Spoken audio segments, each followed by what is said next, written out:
الحمد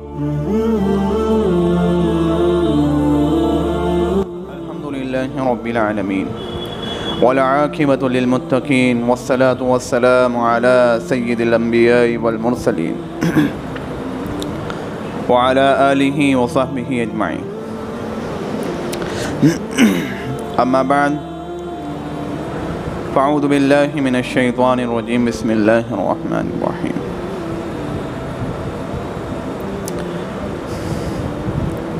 وتوكل على الله وكفى بالله وكيلا.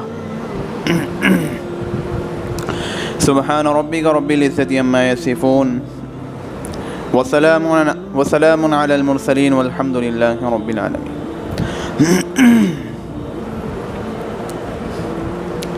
معزز سامعین، مکرم ناظرین اور برادران عزیز،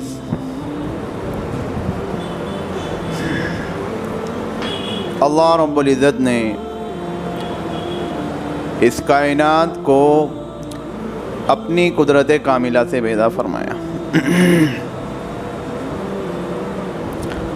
اور اس کائنات کو چلانے کے لیے کچھ اصول متعین فرمائے کہ جن اصولوں کے مطابق یہ کائنات چل رہی ہے،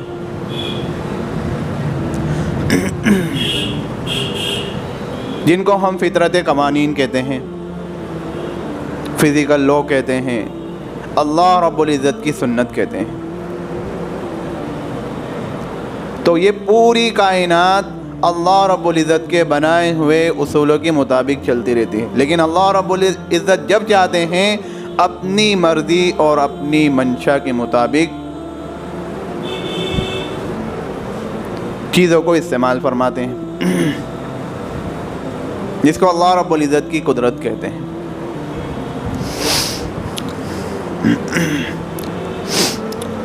اس کی مثال ایسے ہے، آپ یہ سمجھیے کہ ایک آدمی نے فیکٹری لگائی،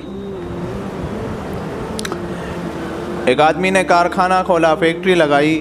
اب اس فیکٹری کو چلانے کے لیے اس نے ایک نظام ترتیب دیا، کچھ اصول بنائے کہ اس نظام کے تحت یہ فیکٹری چلے گی، یہ ایسے ایسے فیکٹری چلے گی.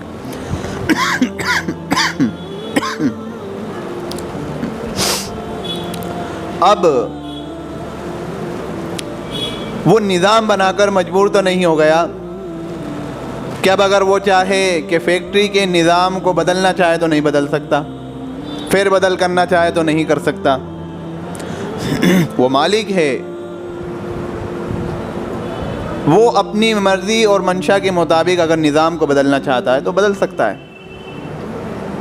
کہ یہ کام ایسے ہونا چاہیے، ایسا ہو رہا ہے تو اس کو ایسے کریں گے. وہ مالک ہے، وہ اپنی مرضی اور منشا کے مطابق نظام کو جیسے چاہے بدل سکتا ہے. اللہ رب العزت نے اس پوری دنیا کو بنایا ہے، اللہ رب العزت نے اس کائنات کو بنایا ہے، اور اللہ رب العزت اگر چاہیں تو کائنات کے نظام کو بدل سکتے ہیں. لیکن عام دستور کے مطابق دنیا چلتی رہتی ہے، دنیا کا نظام عام دستور کے مطابق چل رہا ہے. اللہ نے قرآن میں بھی فرمایا لن تجد لسنت اللہ تبدیلا، کہ عام حالات میں اللہ کی جو سنت ہے وہ نہیں بدلتی. عام حالات میں اللہ نے جو اصول بنائے ہیں، جو اصول متعین فرمائے ہیں، وہ نہیں بدلا کرتے. لیکن اگر اللہ رب العزت چاہیں ان اصول کو بدلنا تو اللہ رب العزت بدل سکتے ہیں. اللہ رب العزت نے آنکھ کو پیدا فرمایا ہے. آنکھ کا کام کیا ہے؟ آنکھ کا کام ہے جلانا، اس کی صفت ہے جلانا، وہ جلا کر راکھ کر دیتی ہے. لیکن اگر اللہ رب العزت اس کی صفت کو بدلنا چاہے تو بدل سکتے ہیں، اور اللہ رب العزت نے ایسا کیا بھی. حضرت ابراہیم علیہ السلام کے لیے ایک لمبی چوڑی آنکھ جلائی گئی، ایسی لمبی چوڑی آنکھ، آسمان سے بات کرتی ہوئی آنکھ کہ اوپر سے اگر کوئی پرندہ بھی گزر جائے تو وہ جل کر راکھ ہو جائے. ایسی لمبی چوڑی آنکھ جل رہی ہے، اور اس میں حضرت ابراہیم علیہ السلام کو ڈال دیا. اب آنکھ کا کام کیا ہے؟ آگ لوہے کو پگھلا دے، لکڑی کو جلا دے، انسان کی ہڈیاں جلا کر راکھ کر دے. لیکن یہاں پر حضرت ابراہیم علیہ السلام آگ میں ہیں اور آگ جلا نہیں پا رہی، بلکہ صحیح سالم حضرت ابراہیم علیہ السلام آگ میں موجود ہیں. اللہ نے آگ کو حکم دے دیا، یا نار کونی بردا و سلاما علی ابراہیم، اے آگ تیری صفت ہے جلانا، ہم نے تیری صفت بنائی ہے جلانا، تو جلاتی ہے، لیکن یہاں پر اب ہم تیری صفت کو بدل رہے ہیں۔ حضرت ابراہیم علیہ السلام کو صحیح سالم یعنی ٹھنڈی، حضرت ابراہیم علیہ السلام کے لیے ٹھنڈی اور سلامتی والی ہو جائے۔ یہ اللہ رب العزت کی قدرت ہے۔ اللہ رب العزت جو چاہتے ہیں وہ ہوتا ہے۔ ہر چیز اللہ رب العزت کے قبضے قدرت میں ہے، وہ جیسے چاہے چیزوں کو استعمال فرما سکتا ہے، چیزوں کو بدل سکتا ہے۔ اللہ رب العزت نے مومن اور کافر کے درمیان فرق بھی واضح کر دیا۔ کافر جو ہے وہ دنیا جن اصولوں کے مطابق چل رہی ہے، ان اصولوں کے مطابق چلتے ہوئے دیکھ کر وہ یہ سمجھتا ہے کہ دنیا کو انہی اصولوں کے مطابق چلنا ہے، لیکن مومن کی نظر اللہ رب العزت کی ذات پر ہوتی ہے، اور ذات پر ہونی چاہیے۔ اس کو یہ معلوم ہے کہ اللہ رب العزت قادر مطلق ہے، وہ ہوگا وہی جو میرے اللہ کی مرضی اور میرے اللہ کی منشا ہوگی، وہ ہوگا وہی۔ اس لیے مومن کی جو نظر ہوتی ہے وہ مسبب الاسباب پر ہوتی ہے، اور کافر کی نظر صرف اور صرف اسباب پر ہوتی ہے، اس لیے وہ دنیا میں دھوکہ کھا جاتا ہے، اور مومن ہمیشہ ہمیشہ کامیاب ہوتا ہے۔ یہ حقیقت اللہ رب العزت نے اپنے انبیاء علیہم السلام پر کھولی ہے، واضح فرمائی ہیں، اور انبیاء علیہم السلام نے آ کر لوگوں کو یہ سمجھایا، یہ بتایا کہ دیکھو تمہاری جو ظاہر کی نظر جو دیکھ رہی ہے ہمیشہ ایسا نہیں ہو سکتا۔ اللہ رب العزت چاہیں گے تو تمہاری نظریں تمہیں دھوکہ دے جائے گی، تمہارے سینکڑوں سالوں کے تجربات تمہیں دھرے کے دھرے رہ جائیں گے، اور اللہ کی مرضی اور اللہ کی منشا پوری ہوگی۔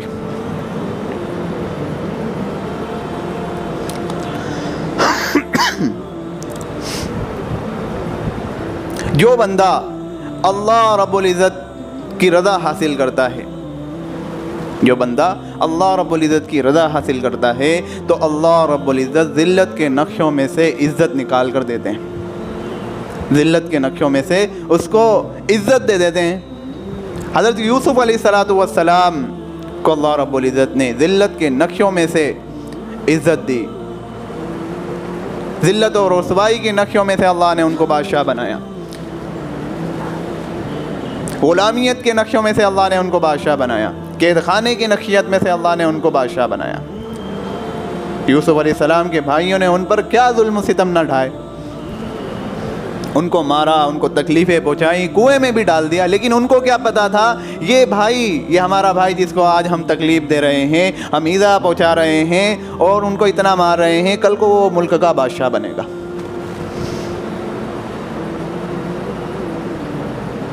کل کو ملک کی باغ ڈور ان کے ہاتھ میں ہوگی۔ زلیخا کے محل میں حضرت یوسف علیہ السلام غلامیت کی زندگی گزار رہے ہیں، غلامیت میں جو پروان چڑھ رہے ہیں، تو زلیخا کو کیا پتا تھا کہ جس یوسف پر میں ظلم و ستم کر رہی ہوں، ان کو میں نے قید خانے پہنچا دیا، آج وہ جو غلامیت کی زندگی گزار رہا ہے، کل پورے ملک کو، پورے مصر کو وہ اپنا غلام بنا لے گا۔ قید خانیت کی زندگی گزاری، لیکن وہ وقت بھی آیا جب اللہ رب العزت نے ان کو بادشاہی عطا فرمائی۔ جو بندہ اللہ رب العزت کی رضا حاصل کرتا ہے تو اللہ رب العزت ایسے ہی ذلت کے نقشوں میں سے اللہ عزت عطا فرما دیتے ہیں، عزت نکال کر دیتے ہیں۔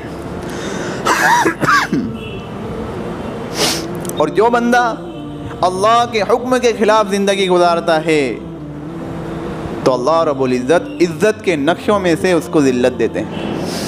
قارون کے پاس کیا نہیں تھا؟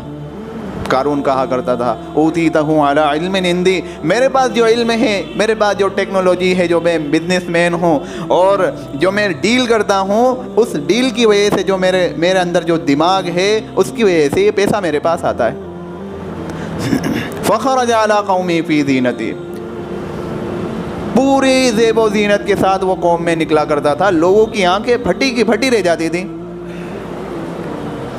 لوگ یہ تمنا کرتے یا لیت لنا مثل ما اوتی قارون، ایک کاش ہمارے پاس اتنا ہوتا جتنا قارون کو ملا۔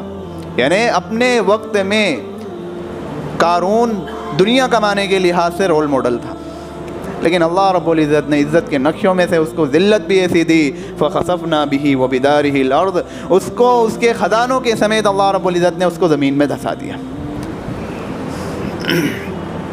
اللہ رب العزت نے یہ بات سمجھائی ہے، اور سب سے پہلے اللہ رب العزت نے انبیاء علیہم السلام کے ذریعے سے سمجھائی۔ انبیاء علیہم السلام کو پریکٹیکل بنایا۔ حضرت موسیٰ علیہ السلام کوہ طور پر گئے، ہم کلامی کی، کہا اے پروردگار عالم طبیعت ناساز ہے، تو اللہ رب العزت نے فرمایا فلاں فلاں درخت کے پتے کھا لو، طبیعت ٹھیک ہو جائے گی۔ کسی موقع پر پھر طبیعت میں ناسازی ظاہر ہوئی تو خود گئے اور اس درخت کے پتے کھا لیے، لیکن کوئی اثر نہیں ہوا، بیماری جوں کہ تو رہی۔ پھر کوہ طور پر گئے، اللہ رب العزت سے فرمایا کہ اے اللہ رب العزت آپ کے حکم سے میں نے فلاں درخت کے پتے کھائے تھے، میں ٹھیک ہو گیا تھا، میں نے اب بھی وہ پتے کھائے لیکن میں ٹھیک نہیں ہوا۔ اللہ رب العزت نے فرمایا اے ہمارے کلیم، شفا پتوں میں نہیں تھی، شفا پتوں میں ہم نے رکھی تھی۔ یہ اللہ رب العزت کی مرضی اور منشا ہے۔ اللہ رب العزت اگر چاہیں تو چیزوں میں فائدہ رکھ سکتے ہیں، اور اگر چاہیں تو چیزوں میں نقصان بھی رکھ سکتے ہیں۔ انبیاء علیہ السلام نے دنیا میں آ کر ایک ڈیفینیٹ زندگی، ڈیفینیٹ نتائج حاصل کرنے والی زندگی گزارنے کی لوگوں کو تعلیم دی، لوگوں کو ایسی زندگی گزارنا سکھائی۔ اور جو بندہ انبیاء علیہم السلام کے راستوں پر چلتے ہوئے وہ زندگی گزارتا ہے تو وہ عزت حاصل کرتا ہے، عزت پاتا ہے۔ اور یہ کوئی امکانی بات نہیں، یہ پکی بات ہے، یہ ایمان ہونا چاہیے، لوگوں کا اس طریقے سے ایمان ہونا چاہیے۔ صحابہ کرام کا ایمان، انہوں نے اپنا ایمان اتنا مضبوط کر لیا تھا صحابہ کرام نے کہ آنکھوں سے دیکھنے پر ان کو اتنا یقین نہیں ہوتا تھا کہ جتنا ان کے محبوب نے کسی کام کا حکم دے دیا یا ان کی زبان مبارک سے وہ بات نکل گئی، اس پر اتنا یقین ہوتا تھا، آنکھوں کے دیکھنے سے اتنا یقین نہیں کرتے تھے۔ ایک موقع پر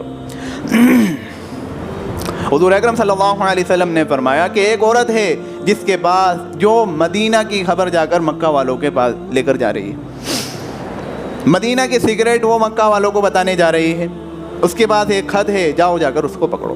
حضرت علی رضی اللہ عنہ اور دیگر صحابہ نے جا کر اس کو روکا، اس کو پکڑا، تو اس کی تلاشی لی، اس کے پاس کچھ نہیں ملا، لوگ حیران تھے۔ حضرت علی نے کہا نہیں، محبوب نے فرمایا ہے خط اس کے پاس ہے۔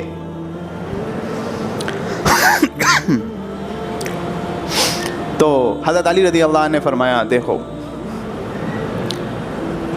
سیدھے طریقے سے خط نکال کر دے دو، ورنہ اگر تیرے کپڑے اگر نکالنے کی بھی ضرورت پڑی تو تیرے کپڑے نکال کر ہم اس خط کو نکالیں گے۔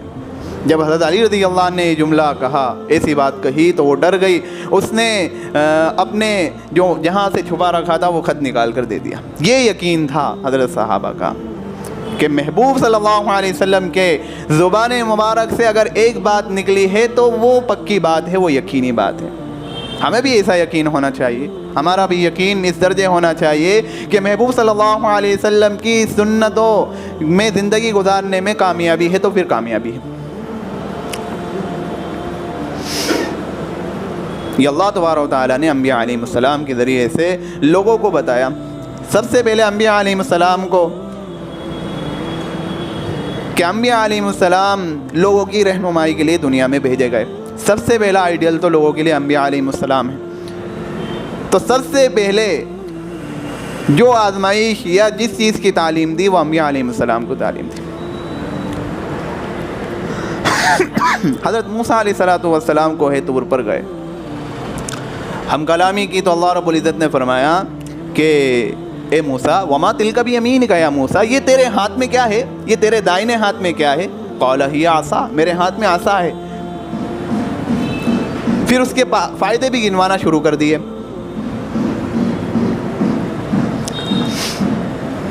اس کے فائدے گنوانا شروع کیے کہ اتوکل علیہا، میں اس سے ٹیک لگا لیتا ہوں، وَأَخُشُّ بِهَا عَلَىٰ غَنَمِي، اس سے ریوڑوں کو بھی چراتا ہوں، وَلِيَ فِيهَا مَآرِبُ أُخْرَىٰ، اور دیگر کام بہت سارے فائدے اس کے گنوائے، اور یہ فلا فلا میں کام کرتا ہوں۔ اب اللہ رب العزت نے فرمایا قال القیا، کہ اس کو زمین پر ڈال دو، اے موسیٰ اس کو زمین پر ڈالو۔ فَأَلْقَاهَا فَإِذَا هِيَ حَيَّةٌ تَسْعَىٰ، جب اس کو زمین پر ڈالا تو وہ دوڑنے والا ایک اژدھا بن گیا، ایک سانپ بن گیا۔ جب وہ دوڑنے لگا فَأَوْجَسَ فِي نَفْسِهِ خِيفَةً مُوسَىٰ، جب اس کو دوڑتے ہوئے دیکھا حضرت موسیٰ علیہ السلام نے تو ان کو ایک ڈر محسوس ہوا، ایک خوف طاری ہوا، وہ ڈر گئے، گھبرا گئے۔ اور یہ ڈرنا انبیاء علیہ السلام کے منصب کے خلاف نہیں ہوتا. یہ فطری چیز ہے. جیسے بھوک کا لگنا، پیاس کا لگنا، نیند کا آنا جیسے فطری چیز ہوتا ہے، اسی طریقے سے ایک چیز سے ظاہری طور پر ڈر جانا یا گھبرا جانا یہ بھی فطری چیز ہوتا ہے. تو جب حضرت موسیٰ علیہ السلام ڈر گئے تو اللہ رب العزت نے فرمایا کہ خذھا ولا تخف، اے موسیٰ اس کو پکڑ لو، ڈرو مت. سنعیدها سیرتها الاولی، ہم اس کو پھر واپس سے وہی سیرت دے دیں گے جو یہ پہلے تھا. حضرت موسیٰ علیہ السلام نے اس عصا کو پکڑا تو وہ پہلے جیسا بن گیا. اب یہاں پر یہ کرتب دکھانا مقصود نہیں تھا. مقصد یہ کرتب دکھانا نہیں تھا کہ لاٹھی کو پھینکی تو وہ سانپ بن گیا، پھر پکڑا تو عصا بن گیا. یہ دکھانا مقصد نہیں تھا. ایک تعلیم دینا مقصد تھا، ایک بات کو سمجھانا مقصود تھا کہ موسیٰ اے ہمارے کلیم، تم جس چیز کو فائدہ سمجھ رہے تھے اور فائدہ سمجھ کر اس کے فائدے گنوائے جا رہے تھے کہ اس کے یہ فائدے ہیں، یہ فائدے ہیں، یہ فائدے ہیں، ہمارے حکم سے آپ نے اس کو زمین پر پھینکا تو وہ اژدھا بن گیا، ایک نقصان والی چیز بن گیا. اور جس نقصان والی چیز کو سمجھ کر تم اس سے گھبرا رہے تھے، ڈر رہے تھے، پھر ہمارے حکم سے جب تم نے اس کو پکڑا تو وہ فائدے والی چیز بن گئی. تو نفع نقصان یہاں پر یہ بات سمجھائی، نفع نقصان چیزوں میں نہیں ہوتا، نفع نقصان تو ہم چیزوں میں ڈالتے ہیں. یہ اللہ رب العزت نے بات بتائی. اور مومن کی نظر بالکل ہے، مومن کی حالت ایسی ہی ہونا چاہیے. مومن کی نظر ہر وقت اللہ رب العزت کی ذات پر ہونا چاہیے، اللہ رب العزت کی ذات پر جمے رہنا چاہیے. جب مومن کی نظر اللہ رب العزت کے ذات پر جمے گی تو اس کا یقین پختہ ہوگا، اس کا یقین کامل ہوگا. یہ پکی بات ہے کہ آج اسباب کی دنیا میں رہ کر آنکھیں جن چیزوں کو دیکھ رہی ہوتی ہے تو نظر ان چیزوں پر جم جاتی ہے. یعنی مسبب الاسباب سے توجہ ہٹ کر اسباب پر جم جاتی ہے، اور پھر آدمی یہ دیکھتا ہے کہ جب تک میں 2 نمبر ہی نہیں کروں گا تو نفع کیسے ملے گا، 2 نمبر ہی کروں گا تو میں فائدہ کماؤں گا. لیکن شریعت نے یہاں پر یہ کہا کہ یہ نفع کمانا نہیں بلکہ تمہارے مال میں سے برکت کا نکل جانا ہے. یہ در حقیقت تمہیں نفع دکھ رہا ہے لیکن یہ در حقیقت نفع نہیں ہے، یہ تمہارے مالوں میں سے برکت کا نکل جانا ہے.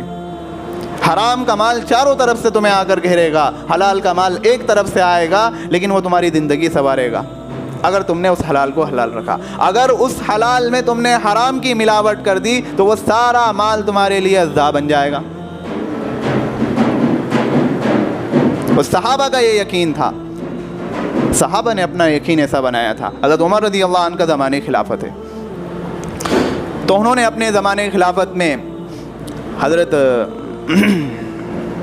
خالد بن ولید رضی اللہ عنہ کو اللہ تبارک و تعالیٰ نے ہر طرف سے فتوحات دے رہے ہیں، جہاں جاتے کامیابی ان کے قدم چومتی، نئی طریقے سے نئے انداز سے کامیابی ان کو ملا کرتی.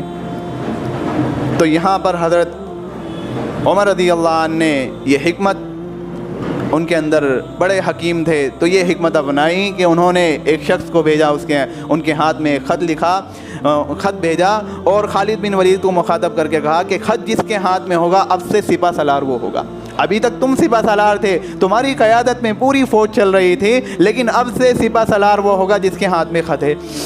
اب تمہیں سپہ سالار سے معزول کیا جاتا ہے، اب تم عام سپاہی بن کر زندگی گزارو گے. اب اگر تمہیں عام سپاہی بن کر زندگی گزارنا ہے تو وہاں پر لڑو، ورنہ یہاں پر میرے پاس مدینہ میں آ جاؤ واپس. خالد بن ولید رضی اللہ عنہ نے اس بات کو منظور کیا کہ میں عام سپاہی بن کر یہاں پر اللہ کے راستے میں لڑوں گا. اب کسی نے خالد بن ولید رضی اللہ عنہ سے کہا آپ تو فوج کے سپہ سالار تھے، پورے لشکر کی کمان سنبھالا کرتے تھے، اب آپ حضرت عمر رضی اللہ عنہ نے بغیر کسی عذر کے امیر المؤمنین نے آپ کو معزول کر دیا ہے تو آپ کو اس میں مشکل پیش نہیں آتی کیا؟ یعنی اتنے بڑے سپہ سالار، پوری فوج آپ کے نقش قدم پر چل رہی ہے، پوری فوج آپ کے کمان میں ہے، جیسے چاہے آپ اس کو چلا رہے ہیں، اب آپ عام سپاہی یعنی ہمارے جیسے سپاہی بن کر زندگی گزاریں گے؟ حضرت خالد بن ولید رضی اللہ عنہ نے کہا کہ پہلے میں سپہ سالاری میں بھی اس ذات کے لیے لڑتا تھا، اب میں عام سپاہی ہوں تب بھی میرا رجحان وہی ہے، یعنی اسی ذات کے لیے لڑوں گا. حضرت امیر المؤمنین عمر رضی اللہ عنہ سے کسی نے کہا کہ آپ نے پوری امت کو ایک جرنیل سے محروم کر دیا، اتنا بڑا سپہ سالار کہ جہاں جاتا کامیابی ان کے قدم چوما کرتی تھی. تو حضرت عمر رضی اللہ عنہ نے کہا میں نے امت کو جنریل سے محروم کر دیا لیکن میں نے امت کا ایمان بھی بچا لیا. یہاں پر میں نے امت کا ایمان بچایا ہے. کتنی باریک بات تھی لیکن اس بات میں بڑی حقیقت چھپی ہوئی تھی. حضرت عمر رضی اللہ عنہ نے کہا میں نے امت کا ایمان بچایا ہے. کیسے؟ کہ عام سپاہی کے دل میں بھی یہ بات آ رہی تھی کہ خالد بن ولید جدھر جاتا ہے کامیابی ان کی قدم چومتی ہے. یعنی یہاں پر اللہ کی مدد سے نظر ہٹ کر ایک ذات پر نظر جم رہی تھی, تو یہاں پر میں نے کہ وہ مدد کہیں ہٹ نہ جائے اس لیے میں نے ان کو ہی ہٹا دیا. بھئی کامیابی اب بھی ملے گی, اللہ کی مدد اب بھی آئے گی, کامیابی اب بھی آئے گی. یہ تعلیم تھی اور یہ ان کا ایمان تھا اور یہ ان کا جذبہ تھا.